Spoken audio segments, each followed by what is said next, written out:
গতকালকে আমি একটি ব্যাঙের গল্প বলছিলাম আপনাদের। যারা আমার গতকালকে ভিডিও দেখেছেন আপনারা হয়তো শুনেছেন গল্পটি। জানি না কেমন লেগেছে। আজকে আমি ব্যাঙের গল্প বলবো না।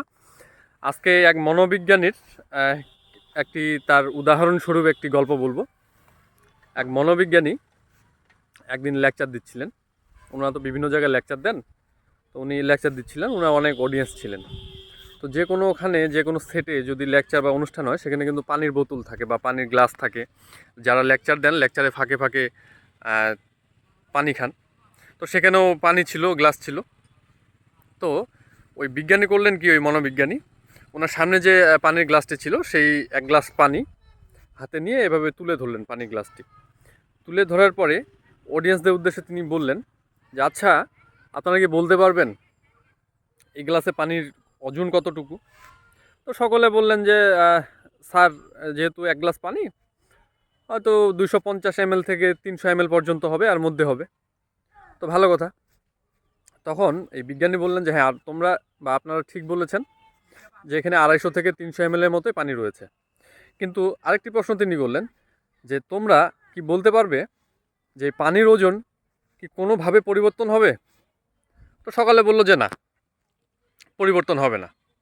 তখন তিনি বললেন যে ঠিক আছে, পানির ওজন পরিবর্তন হবে না, কিন্তু এই ওজনের মাপকাঠি বা এই ওজনের গভীরত্ব বা এই ওজনের আপনার যে চাপ সেটির পরিবর্তন হতে পারে। কিভাবে?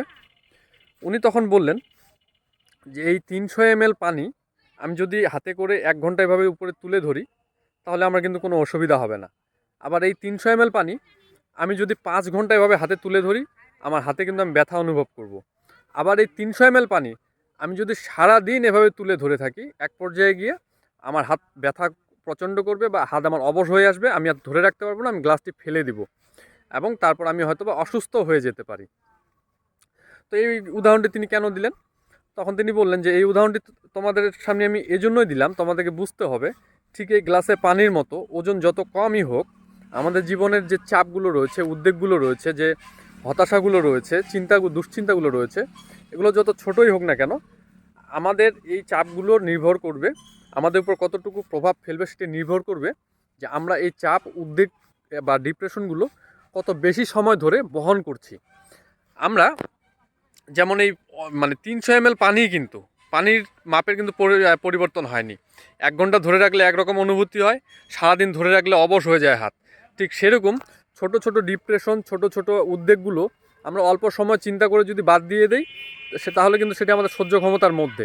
আবার যদি ওই ডিপ্রেশনটুকুই, ওই চিন্তাটুকুই আমরা বারবার করি, সারাদিন করি, প্রতিদিন করি, তাহলে কিন্তু এক সময় গিয়ে দেখবেন ওইটুকু চিন্তা, ওইটুকু উদ্বেগ, ওইটুকু ডিপ্রেশন কিন্তু একসময় এত বড় ভারী হয়ে হয়ে যাবে বা ভারী মনে হবে বা বোঝা হয়ে দাঁড়াবে আমাদের কাছে, যেগুলো আমাদেরকে নিঃশেষ করে দিবে। যেমন গ্লাসে পানি একদিন ধরে রাখলে হাত অবশ হয়ে গেছিলো, ঠিক সেরকম বেশি দীর্ঘক্ষণ সেই ডিপ্রেশনগুলো নিয়ে আমাদের মাথার মধ্যে ধরে রাখলে বা উদ্বেগগুলো ধরে রাখলে কিন্তু এক পর্যায়ে যা দেখবো যে আমাদের মাথা অবশ হয়ে গেছে, অর্থাৎ মস্তিষ্ক ঠিকমতো কাজ করছে না, আমাদের আনুষাঙ্গিক অন্যান্য কাজকর্ম আমরা সঠিকভাবে করতে পারছি না।